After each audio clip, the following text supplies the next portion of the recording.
Hi everyone, this is my first video and I was going to do an introduction video, but I figured just starting out would give you a better idea of what's going to happen on this channel than any kind of introduction video I could do. So my first video is going to be a review of one of my favorite books, The Tyranny of Words by Stuart Chase. And this is basically a primer to semantics and assigning meaning to words, which is important for verbal communication, so I highly recommend it to anyone that uses words to communicate. Some of the basic things that Chase goes over are communication by referent, and a referent is the object to which a word refers. For instance, dog, perro, and chien all refer to the same animal, which is the referent, a dog. And so when people have the same referent, that's when true communication occurs, and when they have different referents, there's a possibility of misunderstanding.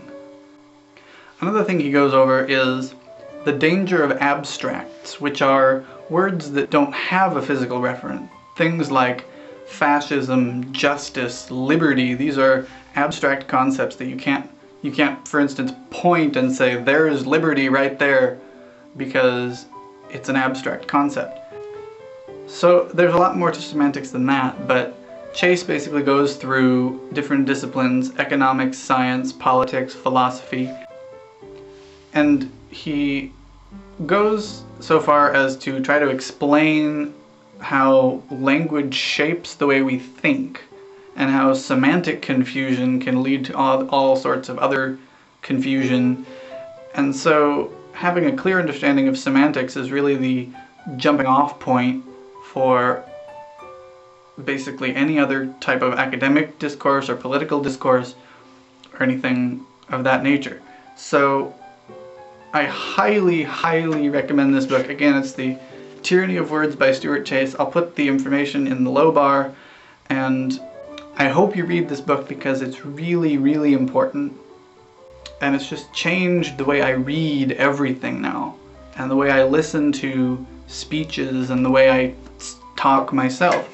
It's just a really valuable thing to have an understanding of semantics. And I think that's something that general education doesn't really address.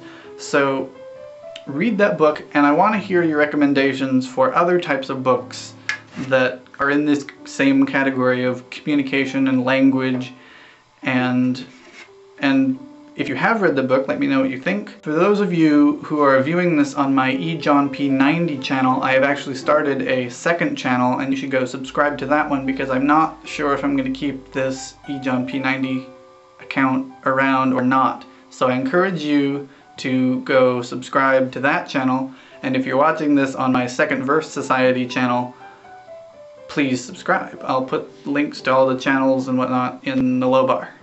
Thanks, bye.